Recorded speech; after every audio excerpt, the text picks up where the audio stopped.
As my colleagues know, funding for the federal government runs out on September 30th, and that is less than 2 weeks from now.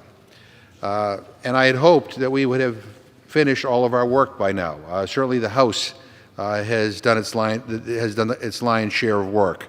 But instead of prioritizing that, President Trump has been obsessed with drawing on weather maps and Twitter fights and cozying up to dictators.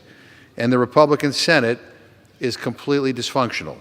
It seems like we have a better chance of getting struck by lightning than seeing them pass a bill. The House has passed bills that fund 96% of the government. Again, 96% of the government is funded by the actions in this House. But the Republican Senate has passed zero, nothing. I mean, what are they doing over there, Mr. Speaker? The Senate is just starting to get its act together, but where have they been all summer? This House is the only adult in the room, and that's why we are acting today to keep the lights on. This continuing resolution will keep the government funded through November 21st. It's bipartisan. It's drafted as cleanly as possible to encourage Republicans in the Senate and the White House to finally negotiate on a long-term deal. I know my Republican colleagues on the other side of the Capitol are afraid to stand up to the President. They have stood by as President Trump ransacked funding for military construction projects in their state and diverted it instead to pay for his ineffective border wall, a border wall that I'm now being told you can fry an egg on. The President is hurting our brave servicemen and women, their families, and their communities, but still Senate Republicans do nothing. But they won't be able to shirk their responsibilities here, because any compromise will require bicameral support and the President's signature. So someone over there is going to have to deliver some bad news to Donald Trump, that he is going to have to log off Twitter and actually govern. It may not make for good television, but keeping the government open for business is the most basic responsibility that we have.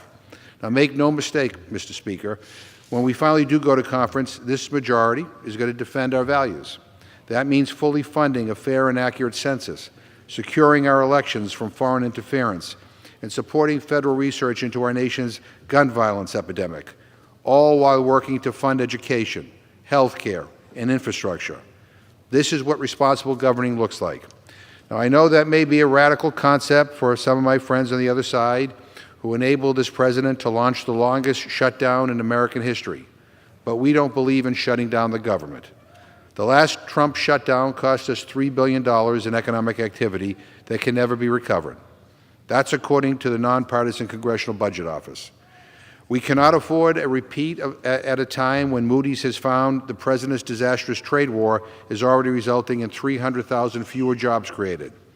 That's a figure that could increase to 450,000 fewer jobs by the end of the year if he continues these policies. It's tough to know what will happen because it seems like the President can't make up his own mind. You'd have better luck at a casino than betting what President Trump will do next. That's not master negotiating, that's madness. Our farmers are hurting. I'm glad that this bill lessens the impacts they're facing as a result of the President's trade war.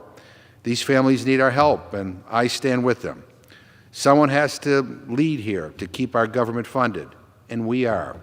No gamesmanship, just the cleanest possible plan to keep the lights on for another month.